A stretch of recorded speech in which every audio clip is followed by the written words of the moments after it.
Welcome. I am so glad you have chosen to join me here. Please find a place where you feel at ease. Allow your shoulders to soften and let the gentle rhythm of your breath guide you inward. My name is Silas. My home is a train carriage I call the Wanderer, and my path unfolds slowly across the world. It is a journey less about reaching destinations quickly and more about experiencing the quiet spaces in between, noticing the small wonders that whisper when we take the time to listen. The steady hum of the wheels holds echoes of journeys past, the gentle rhythm of waves against the shore in Lisbon, the warm, spice-scented air drifting through the alleyways of Marrakesh, the soft, evergreen stillness felt in the misty air of Seattle. Each place leaves a subtle imprint, a quiet layer upon the soul. Now, the Wanderer carries me further north, deeper into the embrace of winter. Outside my window, the world has turned to shades of white and gray, a landscape hushed and waiting. We are approaching Montreal. In the chapters that follow, we will step out together into the crisp, cold air of this Canadian city. We will feel the unique silence that falls with fresh snow, blanketing the vibrant streets of neighborhoods like the Plateau. Imagine the crunch of boots on carefully cleared pathways, the sight of colorful houses adorned with intricate iron staircases draped in white.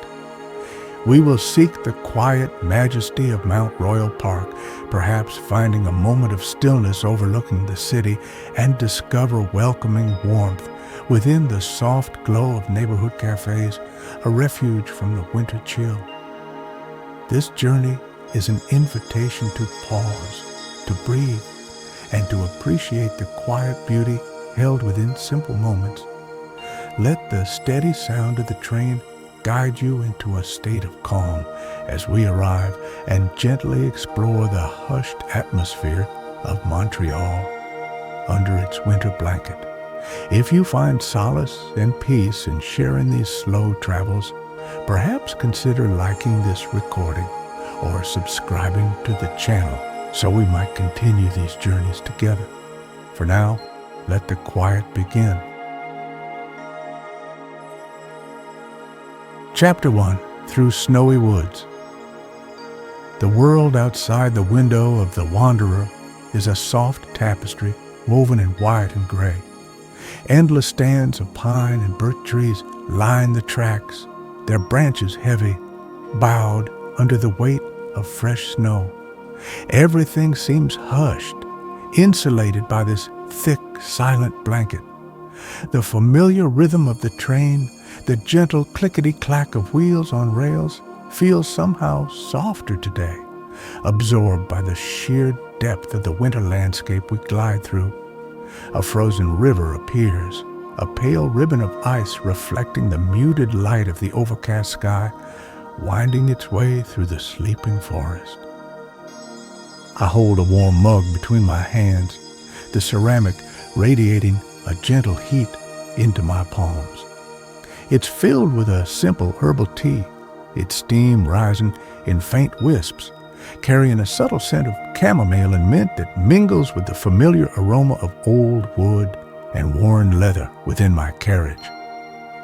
Looking out, I see no sharp edges. The snow has rounded every contour, softened every line. Even the distant silhouette of a farmhouse, marked only by a thin plume of smoke rising vertically into the still air, seems less a structure and more a gentle suggestion against the vast whiteness. There's a unique stillness to this kind of landscape, a quietude that seeps into the bones. It invites introspection, a slowing down of thought to match the pace of the falling snowflakes I imagine drifting down beyond the glass. My gaze follows the mesmerizing pattern of snow-laden branches passing by, each tree distinct yet part of the unified whole. It reminds me of the quiet comfort found in repetition, in the steady, predictable progress of the train moving through this serene, almost dreamlike world. I think about the nature of insulation, how this layer of frozen water protects the dormant life beneath, preserving warmth and potential through the coldest months. It feels like a metaphor for the quiet moments I seek on these journeys, moments that insulate the spirit, allowing for rest and gentle contemplation away from the noise of the everyday. The train itself is a form of insulation, a warm, moving haven against the elements. But this landscape amplifies that feeling, wrapping the entire world in a profound sense of peace. The light begins to fade subtly. The gray is outside, deepening almost imperceptibly. It's that quiet transition of a winter afternoon moving towards evening. Inside the carriage, the small lamp beside my armchair casts a warm, golden glow, reflecting softly on the polished wood of the walls. The contrast between the intimate warmth here and the immense cold beauty outside is comforting.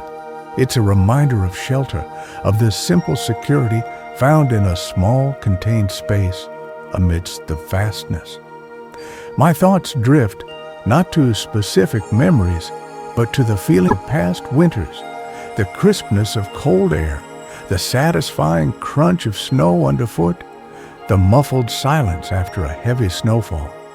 This journey feels like an immersion in the very essence of winter, distilled into these passing scenes of white and gray.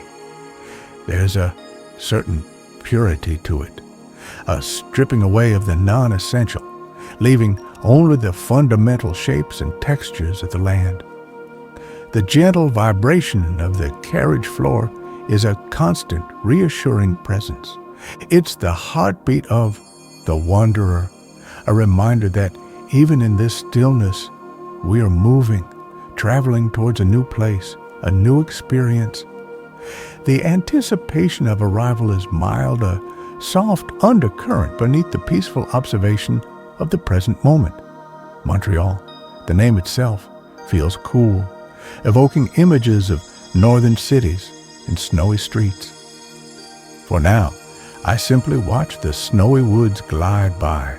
I let the silence of the landscape seep in, allowing the gentle rhythm of the train and the warmth of the tea to soothe my thoughts. There is nothing to do but be present, to observe the quiet majesty of winter unfolding outside my window, moment by unhurried moment. It's a slow, meditative approach, a journey measured not just in miles, but in breaths and quiet reflections. Chapter 2. Echoes in Gare Centrale. The familiar gentle breaking of the wanderer signals our arrival. The snowy woods have gradually given way to the outskirts of the city, and now we glide smoothly into the vast expanse of Montreal's Gare Centrale. Stepping down from the carriage, the air inside the station feels different still, cool, carrying a low, resonant hum. It's a space of quiet efficiency, less ornate than some older European stations, but possessing a clean, understated grandeur in its scale and lines. High above, diffused lighting glows softly, reflecting off the polished floors.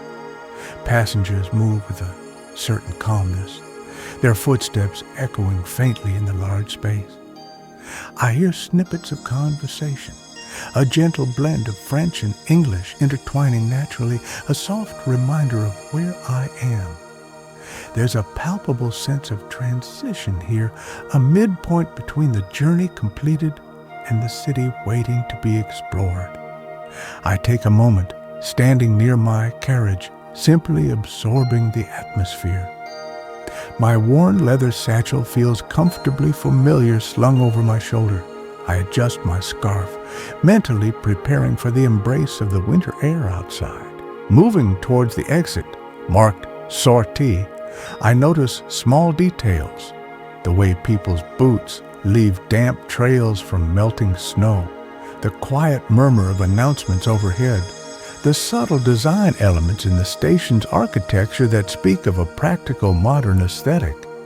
There's a sense of order, of things flowing smoothly. Pushing through the heavy glass doors, the cold air greets me instantly. It's sharp, clean, and invigorating, biting gently at my exposed cheeks. The sounds of the city are immediately different out here, still somewhat muffled by the blanket of snow that covers everything, but present. The low rumble of traffic, the chime of a distant tram, the soft crunch of tires on packed snow. White flakes drift down lazily from a sky the color of pearl. A quiet taxi ride carries me away from the station. Through the window, the city unfolds under its winter mantle. Buildings display a mix of North American robustness and a certain European flair in their details. Snow is piled high along the sidewalks, cleared into banks that line the roads. People walk briskly, wrapped in warm coats and scarves, their breath misting in the cold air. Everything looks clean, softened by the pervasive white. The driver is quiet, navigating the streets with practiced ease. We turn onto smaller residential roads, leaving the main thoroughfares behind. Here, the atmosphere changes. The pace feels slower, the buildings more intimate. Colorful house fronts provide cheerful contrast to the snow, and I glimpse the distinctive wrought iron outdoor staircases Montreal is known for, their intricate spirals layered with white. It feels like entering a neighborhood, a place where people live their daily lives. We arrive at a quiet street in the Plateau, Montreal. The apartment building is modest, perhaps 3 stories high, with a brick facade and snow-dusted steps leading to the entrance. The taxi pulls away, its sound fading quickly into the quiet afternoon, leaving me standing on the sidewalk, surrounded by the profound stillness that often follows a snowfall in a residential area. The air is still, the light soft. Taking a deep breath of the crisp air, I feel a sense of quiet anticipation. This street, this building, will be my temporary anchor in this new city. I look up at the windows, imagining the warmth inside, a contrast to the cold beauty surrounding me. It's the beginning of settling in, the first step in getting to know a place not just by its landmarks, but by its quiet corners and its winter pulse. The key feels cold in my hand as I turn toward the door. Chapter 3. A warm nook on the plateau. Stepping inside the apartment building, the air immediately changes. The deep chill of the outdoors gives way to a gentle, circulating warmth. There's a quiet hush in the stairwell as I make my way up to the 3rd floor. The apartment door opens into a space that feels instantly welcoming. Warm wooden floors stretch out before me, glowing softly under the light filtering through a large window at the far end. The first thing I notice is the sound, or rather, the comforting lack of loud noise. There's a soft, almost imperceptible hum from the radiators nestled beneath the windows, radiating a steady, pleasant heat. Outside, the city feels distant, its sounds muted by the snow and the solid walls. It feels like a true sanctuary, a quiet nook suspended above the winter streets. I set down my satchel near the door, the worn leather sighing softly. I walk toward the window. It looks out onto the quiet street below, offering a view of the opposite houses with their colorful facades and snow-covered iron staircases spiraling gracefully upwards. Fat snowflakes drift down lazily, adding to the thick white blanket covering parked cars and rooftops. Tiny crystals of frost decorate the corners of the window pane, creating intricate feathery patterns. It's a peaceful, almost painterly scene. Slowly, methodically, I begin to unpack. It's a ritual that helps ground me in a new space. My notebook and pen find their place on a small, simple wooden desk tucked into an alcove. My camera rests beside them. Clothes are folded and placed into the drawers of a modest dresser. Each familiar item I pull from my bag seems to settle the space, making it feel less like a temporary rental and more like my own quiet corner for a while. I find the small kitchen area and fill a kettle with water. While waiting for it to heat, I explore the rest of the apartment. It's not large, but feels well arranged. A comfortable armchair sits near the window, inviting quiet contemplation. A simple bed is tucked into another corner, promising restful nights. The walls are painted a soft, neutral color, reflecting the gentle light. There's a feeling of simplicity and calm throughout the space. The kettle whistles softly, a comforting sound. I brew a cup of tea, the same chamomile and mint blend I enjoyed on the train. Holding the warm mug, I return to the window, leaning against the frame. I watch a resident below carefully navigate the snowy steps. Bundled against the cold, life continues its quiet rhythm even under the heavy snow. The warmth from the radiator rises gently, creating a pleasant contrast with the cool glass of the window pane. A sense of contentment settles over me. The journey here, the arrival, the finding of this warm refuge, it all feels seamless, gentle. There's no need to rush, no immediate demands, just the quiet invitation to settle in, to rest, to simply be. The falling snow outside seems to enhance the feeling of peace within, creating a cocoon of tranquility. This apartment feels like a good place to observe, to write, to simply absorb the atmosphere of Montreal in winter. As the afternoon light softens further, casting longer shadows across the snow outside, I sit in the armchair by the window. The warmth, the quiet, the gentle visual rhythm of the falling snowflakes, it all combines to create a deeply calming effect. I close my eyes for a moment, listening to the faint hum of the radiator, feeling the solidness of the floor beneath my feet. This is home, for now, a warm nook on the plateau, waiting patiently for the quiet explorations yet to come. Chapter 4. Snow-dusted streets of the Plateau. The morning arrives with a soft, diffused light filtering through the apartment window.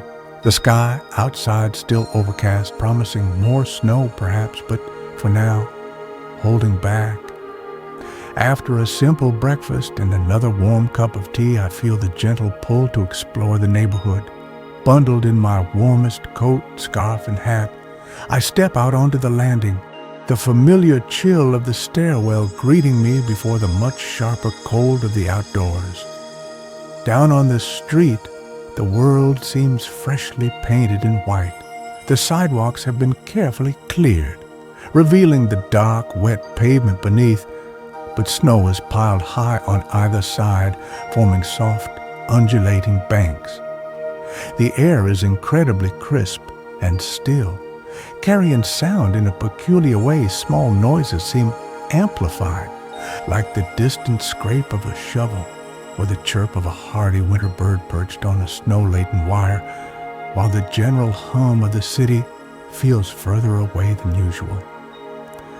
I begin to walk slowly, with no particular destination in mind. My boots make a soft, crunching sound on the patches of packed snow missed by the clearing crews. I admire the houses lining the street. Each one seems to have its own personality, expressed through the bright colors of their doors and window frames, blues, reds, yellows, greens, standing out vividly against the white backdrop. It's a cheerful defiance of winter's monochrome palette. The outdoor staircases are captivating. These intricate structures of wrought iron, a signature feature of the Plateau, are transformed by the snow. Delicate swirls and patterns are outlined in white, sometimes holding thick cushions of snow, other times merely dusted, revealing the dark metal beneath. They spiral upwards towards the second and third floor apartments, looking like sculptures designed specifically for this winter landscape. I pause often, just looking, appreciating their unique beauty. There's a profound quietness to these residential streets. Cars pass occasionally, their tires whispering on the snow-packed road. People I pass offer a brief nod or a quiet bonjour, their faces mostly hidden behind scarves, their breath pluming in the cold air. I notice small details, intricate patterns of frost on a ground floor window, a bright red mailbox standing like a beacon against a snowdrift, footprints leading up to a doorway suggesting someone has just returned to the warmth inside. I find myself focusing on texture, the smooth, windswept surface of snow on a parked car's roof, the rough bark of a tree trunk dark against the white, the cold smoothness of an iron handrail cleared of snow, the slightly damp wool of my own mittens. Engaging the senses this way feels grounding, pulling my awareness fully into the present moment, into the simple act of walking and observing in this peaceful winter setting. The silence isn't empty. It feels full, peaceful. It's the silence of a world resting under a protective blanket. Even the air itself seems to have a certain weight, a stillness that encourages quiet contemplation. My thoughts wander gently, reflecting on the simple beauty of the scene, the resilience of life continuing amidst the cold, the way nature transforms the urban landscape into something softer, more magical. Turning a corner, I find a small park, little more than a square patch of land with a few benches and snow-covered trees.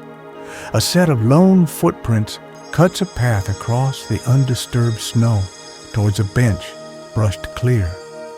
Someone else seeking a moment of quiet contemplation, perhaps. I choose to keep walking, letting the rhythm of my steps and the crisp air fill my senses. This slow wandering feels like the perfect way to begin understanding the neighborhood's character, its quiet winter soul. Chapter 5, Whispers on Mount Royal. Drawn by the promise of open space and perhaps a view, I make my way towards Mount Royal Park. The ascent is gradual, following paths that wind gently upwards. Here, away from the denser residential streets, the snow feels deeper, less disturbed. The trees, mostly deciduous, their branches bare and intricate, like dark lace against the gray sky, stand silently, dusted in white. The sounds of the city recede further, replaced by the whisper of wind through the high branches and the occasional soft thud of snow dropping from a heavy bough. The path ahead is packed down by previous walkers, but stepping even slightly off, it means sinking into surprisingly deep powder. My boots make a satisfying squeaking sound on the compacted snow, a characteristic winter soundtrack. The air feels even cleaner here, sharper. I breathe it in deeply, feeling the cold penetrate my lungs, invigorating and cleansing.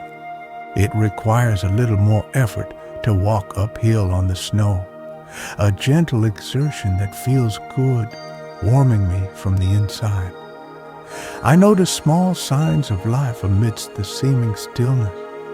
The delicate tracks of a bird crisscrossing the snow near the base of a large maple tree.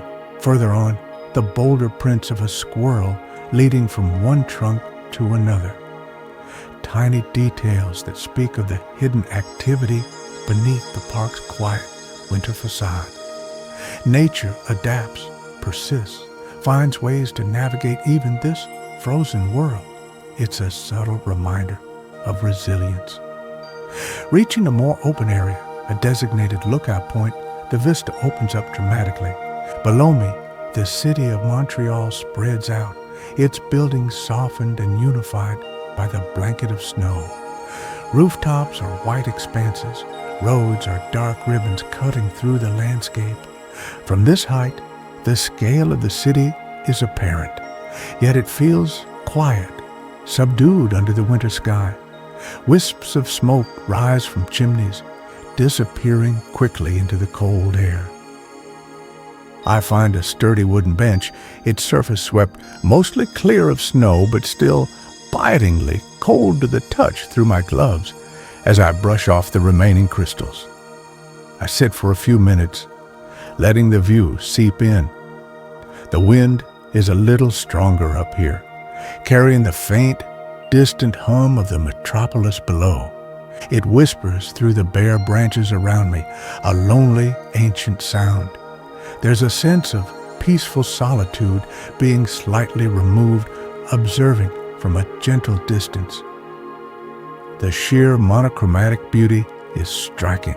Shades of white, gray, and the dark skeletal lines of trees dominate the scene. It possesses a stark elegance, a quiet drama, very different from the lushness of summer or the colors of autumn. It encourages a different kind of observation, focusing on form, line, and the subtle play of light on the snow-covered surfaces. My thoughts feel clearer up here, perhaps influenced by the crisp air and the wide perspective. I reflect on the park itself, this large expanse of nature gifted to the city, a place for breathing room, for escape, for perspective. Standing here in winter, it feels especially vital, a reminder of the natural world that underpins the urban environment. It's a place to feel connected to the season, to the elements, rather than just sheltering from them. The cold bench eventually seeps through my layers, a physical reminder of the environment I'm immersed in. With a final long look at the quiet city spread below, I stand up. The walk back down feels easier, gravity assisting my steps on the snowy path. I carry the feeling of the place with me, the crisp air, the expansive view, the profound quiet, the subtle whispers of wind and wildlife. It was a visit not marked by grand events, but by the simple, peaceful experience of being present in nature within the heart of the city on a quiet winter day. Chapter 6. Pages Under Glass. Grande Bibliothèque. Seeking a different kind of quiet, one interwoven with the rustle of pages and shared silent focus, I find my way to the Grande Bibliothèque. Entering the expansive building is like stepping into another climate. The biting cold of the street is instantly replaced by a consistent circulating warmth, and the sounds of the city vanish, replaced by the hushed reverence reserved for places dedicated to words and thought. The architecture is modern, clean lines of wood and glass rising towards a high ceiling, creating a sense of openness and light despite the gray day outside. Large windows dominate one wall, offering panoramic views of the snowy cityscape. They serve as living canvases, constantly shifting as snowflakes drift down, sometimes sparsely, sometimes in thicker flurries. It creates a fascinating contrast. The wild, untamed beauty of the winter weather viewed from the calm, controlled, warm environment within. People move slowly through the vast space, browsing shelves, carrying stacks of books, or finding quiet corners to settle into. The collective energy is one of focused calm. I wander through some of the aisles, letting my fingers trail lightly over the spines of books. The scent here is subtle but distinct, a mixture of paper, binding glue, and perhaps the faint, dry aroma of knowledge accumulated over time. Unlike older libraries heavy with the scent of aged paper, this space smells cleaner, newer, but the underlying essence of books remains. I observe the quiet intensity on the faces of readers, absorbed in their own worlds, yet part of this larger, silent community. Finding an empty armchair near one of the large windows feels like settling into a privileged position. The chair is comfortable, upholstered in durable, neutral fabric. From here, I can watch the snow fall outside, a silent, mesmerizing dance against the backdrop of city buildings. At the same time, I can observe the quiet human activity within the library. A student highlighting text, an older gentleman slowly turning the pages of a newspaper, a librarian quietly reshelving books. The silence here isn't absolute. It's composed of tiny sounds. The soft click of a keyboard, the rustle of a turning page, a muffled cough, the distant, almost inaudible hum of the building's ventilation system. These small noises weave together to create a tapestry of peaceful activity, a background hum that is soothing rather than distracting. It's the sound of minds at work, of quiet exploration happening simultaneously across hundreds of individual readers. I don't feel the need to read myself, not immediately. For now, it's enough to simply sit, to absorb the atmosphere. This space feels like a public sanctuary, a place where anyone can come to find warmth, quiet, and the company of books. It's a testament to the value placed on knowledge and contemplation, even in the heart of a bustling city. Watching the snow continue to fall outside, I feel a sense of deep tranquility, a comfortable anonymity within the shared silence. The light begins to shift slightly as the afternoon progresses, the grays outside perhaps softening. Inside, the library lights maintain their steady, gentle glow. I notice the way the artificial light reflects on the smooth wooden surfaces and the glass panels, creating a clean, almost serene aesthetic. It's a space designed for focus, for clarity, minimizing distraction while providing comfort. It feels both modern and timeless in its purpose. Eventually, I retrieve my notebook from my satchel, but I don't write immediately. I just hold it, letting the quiet energy of the library seep into me. It's moments like these, simple, unhurried, observant, that feel like the true substance of my travels. Finding these pockets of peace, whether in nature, a cozy cafe, or a grand library, is its own reward. The silent snowfall continues its performance outside the glass, a beautiful temporary spectacle observed from a place of warmth and stillness. Chapter 7. Warmth in a mile end. Café. The desire for a different kind of warmth, one accompanied by the rich aroma of coffee and the gentle murmur of human connection, leads me towards the Mile End neighborhood. Known for its independent shops and artistic vibe, it seems like the right place to find a cozy refuge. Stepping inside a small cafe tucked between a bookstore and a vintage clothing shop is like crossing a threshold into pure comfort. The blast of warm air carries scents of roasting coffee beans, cinnamon, and something sweet baking in the back. The immediate contrast with the biting cold outside is physically soothing. My shoulders relax instinctively, and the tension held in my face from bracing against the wind begins to melt away. The cafe is small, perhaps only 10 tables, most occupied by people chatting softly, reading, or simply gazing out the window. Soft music plays at a low volume, weaving through the gentle clatter of cups and the hiss of the espresso machine behind the counter. I order a café au lait, the French words feeling natural on my tongue in this city. Finding a small table near the window, I shed my outer layers, hat, scarf, gloves, heavy coat, draping them over the back of the empty chair opposite me. The window is steamed up around the edges, creating a soft, focused frame for the view of the snowy street outside. People hurry past, bundled against the cold, occasionally glancing towards the inviting glow of the cafe. The warm mug feels wonderful in my hands. I cradle it, letting the heat seep into my fingers. The coffee is smooth and comforting, the bitterness balanced by the steamed milk. I take slow sips, savoring the taste and the warmth spreading through me. This simple act, enjoying a hot drink on a cold day in a welcoming space, feels like a universal pleasure, a small ritual of comfort recognized across cultures. From my vantage point, I observe the quiet ballet of the cafe. Friends lean in, sharing stories in low tones.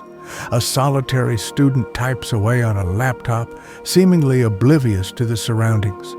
The barista moves with practiced efficiency, tamping espresso, steaming milk, wiping down the counter. There's a relaxed energy here, an unhurried rhythm that encourages lingering. It feels like a neighborhood hub, a place where people connect, however briefly. Outside, the snow has started falling again, thicker this time. The flakes swirl and dance in the wind before settling onto the already deep drifts. Watching the weather unfold from this warm, safe perspective feels intensely cozy. The steamed-up window enhances this feeling, creating a slight separation, a protective bubble against the elements. I feel no urge to rush, content to simply sit and absorb the atmosphere. I pull out my notebook and pen, laying them on the small wooden table beside my coffee. I jot down a few impressions. The specific shade of blue on the house opposite, the sound of the coffee grinder starting up, the feeling of warmth radiating from the cup. Writing isn't always about crafting long narratives. Sometimes it's just about capturing fleeting sensory details, preserving the essence of a moment. The act of writing itself feels grounding, a familiar anchor. Finishing my coffee, I linger for a few more minutes, reluctant to leave the comforting embrace of the cafe. The low murmur of conversations, the gentle music, the aroma of coffee, it all creates a deeply soothing soundscape. It's a reminder of the simple pleasures, the small pockets of warmth and connection that make navigating a cold winter day not just bearable, but enjoyable. Eventually, gathering my layers, I prepare to step back out, carrying the cafe's warmth within me. Chapter 8. Below the frozen streets, the RESO. Curiosity leads me to explore another facet of Montreal's adaptation to winter, the RESO, the extensive network of tunnels and complexes known as the underground city. Descending a set of stairs from a street-level entrance near a metro station feels like entering a different realm entirely. The biting cold vanishes instantly, replaced by a consistent climate-controlled coolness. The quality of light changes too, from the natural diffused light of the overcast day to the steady, even glow of artificial lighting. The sounds are different here. The muffled quiet of the snowy streets above gives way to a low, constant hum of activity. Footsteps echo slightly on the polished floors. Conversations have a clearer, less muffled quality, and the distant rumble of metro trains periodically vibrates through the structure. It's not loud or chaotic, but it's a distinct soundscape, the pulse of a hidden city layer going about its business beneath the frozen ground. I begin to walk, following the flow of people moving with purpose along the wide corridors. They connect metro stations, shopping centers, office buildings, even universities. It's a practical solution to navigating the city during harsh weather, a parallel world offering shelter and convenience. I observe the architecture, clean, functional lines, durable materials, brightly lit signage guiding the way. It feels less like a charm and discovery and more like a well-oiled machine, efficient and vast. People here seem focused, moving from point A to point B. There's less leisurely strolling than on the streets above. Commuters head towards their offices, shoppers navigate towards specific stores, students make their way to class, all shielded from the snow and ice. It's a fascinating display of urban planning and human adaptation, a city beneath the city designed for functionality. I feel somewhat detached, an observer passing through this subterranean transit zone. There are moments of visual interest, large public art installations, glimpses into bustling food courts, architectural variations where different building complexes connect. But overall, the atmosphere feels somewhat uniform, lacking the unique character and charm of the snow-dusted neighborhoods above. The consistent temperature, the unchanging artificial light, the lack of weather, it creates a slightly disorienting sense of being outside of time and season. I find a bench in a wider section of the corridor, near an entrance to a shopping center. Sitting for a few minutes, I watch the steady stream of people pass by. It's like observing a river, a constant flow of humanity moving through these man-made channels. It makes me think about the different ways people experience a city, the visible and invisible networks that connect them. The RESO is a vital part of Montreal life, especially in winter, yet it feels strangely separate from the city I've been exploring above ground. There's a distinct lack of natural sensory input here, no changing light, no wind, no smell of snow or damp earth. It highlights how much we rely on those subtle cues to orient ourselves. While undeniably practical, I find myself missing the crisp air, the sight of falling snow, the feeling of the elements that defines the winter experience on the surface. This underground world, for all its convenience, feels less alive, less connected to the natural rhythms. After exploring a few interconnected sections, I decide to ascend back to the surface.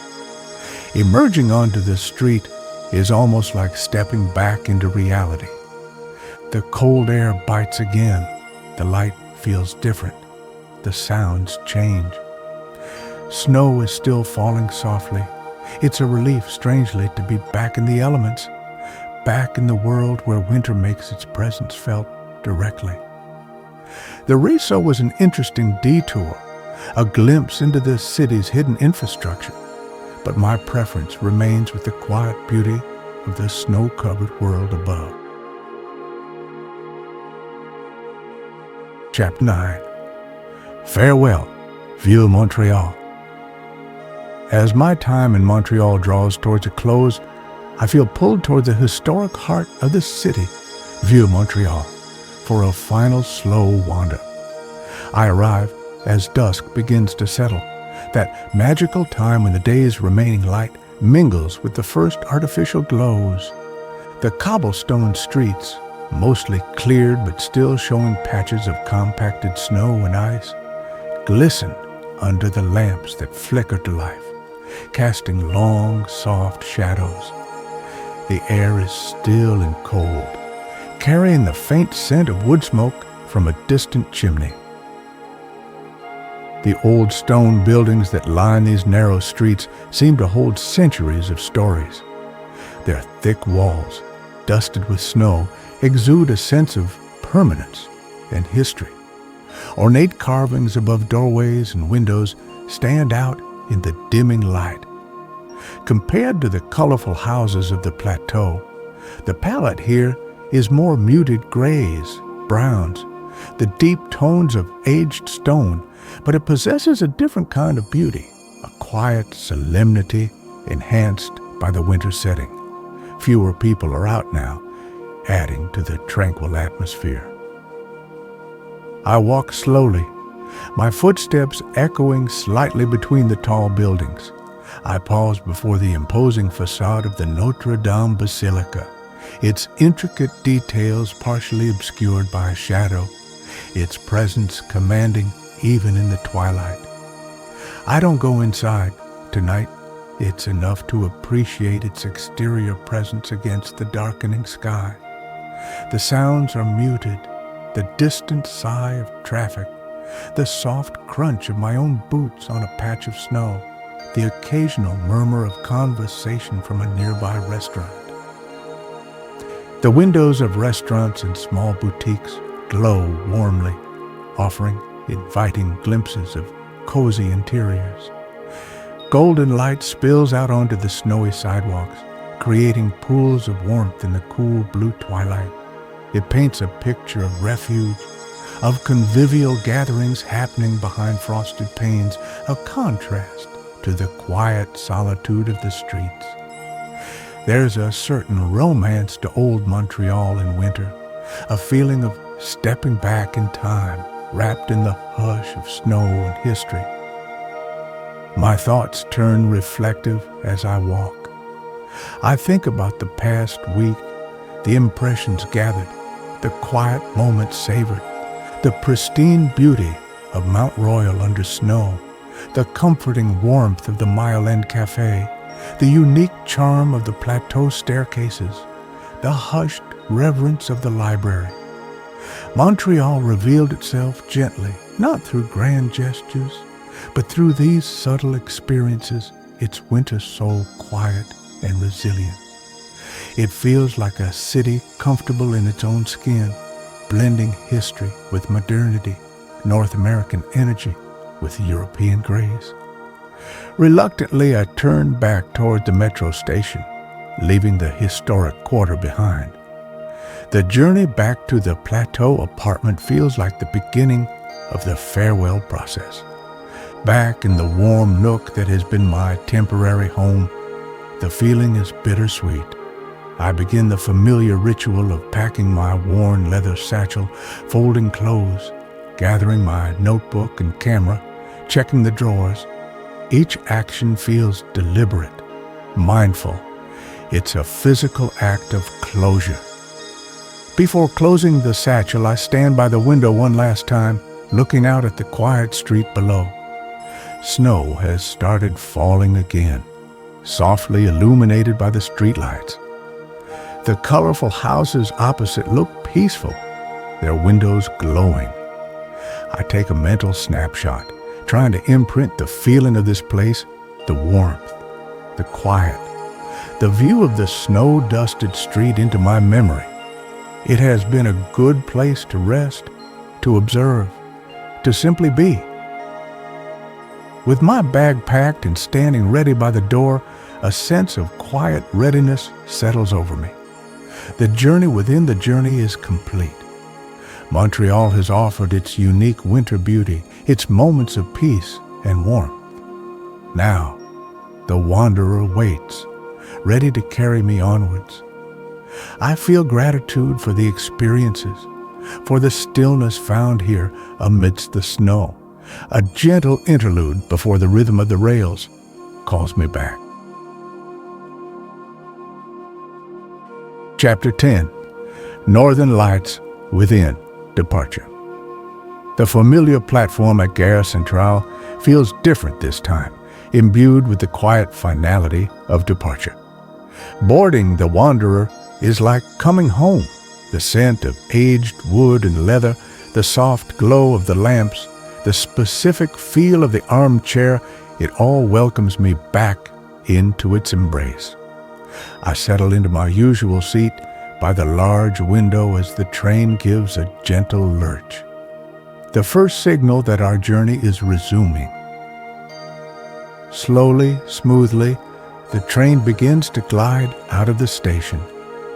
The lights of Montreal slide past the window, first the bright lights of the downtown core, then the softer glows of residential neighborhoods. Snow is still falling, flakes swirling in the light cast from the train, blurring the receding view into a soft, impressionistic painting. Watching a city disappear into the distance always brings a complex mix of feelings, a gentle melancholy for what is left behind, mingled with the quiet anticipation of the unknown ahead. There, I watch until the city lights become indistinguishable from the scattered lights of the countryside, until the darkness outside is broken only by the reflection of my own carriage interior on the glass. The rhythm of the train asserts itself, the steady clickety-clack, a comforting, familiar beat. It's the sound of passage, of constant, gentle movement. It feels like the natural state of things after a period of stillness. I retrieve my notebook and camera from my satchel, placing them on the small table beside me. I flip through the photographs I took, the snow-heavy branches on Mount Royal, the intricate ironwork of a Plateau staircase, the twilight glow on the stones of old Montreal. They are visual anchors for the memories, small windows back into the moments experienced. Then I open the notebook, reviewing the scattered words and phrases jotted down during my stay. Silent snowfall, warmth behind steamed glass, cobblestone whispers. These fragments help reconstruct a feeling, the atmosphere of my time in Montreal. I don't feel the need to write extensively now. The processing will happen gradually, woven into the fabric of the ongoing journey. For now, it's enough to hold these impressions gently, like snowflakes caught on a glove, appreciating their delicate beauty before they melt away into memory. The train moves steadily through the dark, snow-covered landscape. Outside, there is only the vast, quiet emptiness of the winter night. Inside, the carriage is a self-contained world of warmth and soft light. It's in these moments of transit, suspended between destinations, that I often feel the most peaceful. There are no demands, no expectations, just the gentle motion and the time to let experiences settle. I think of the phrase, Northern Lights Within. While I didn't see the aurora borealis in the skies above Montreal, the journey itself, the quiet accumulation of experiences, feels like its own kind of internal illumination. The peace found in the snowy silence, the warmth discovered in unexpected places, the simple beauty observed, these feel like soft, shifting colors painting the inner landscape. It's a quiet glow, a subtle radiance carried forward. Leaning my head back against the armchair, I close my eyes, listening to the rhythmic pulse of the train. It's a lullaby I know well, one that has carried me across continents and through changing seasons. The essence of Montreal, its winter quiet, its blend of history and resilience, its gentle spirit travels with me, now a part of the tapestry of memories held within the wanderer. The journey continues onward into the quiet mystery of the night.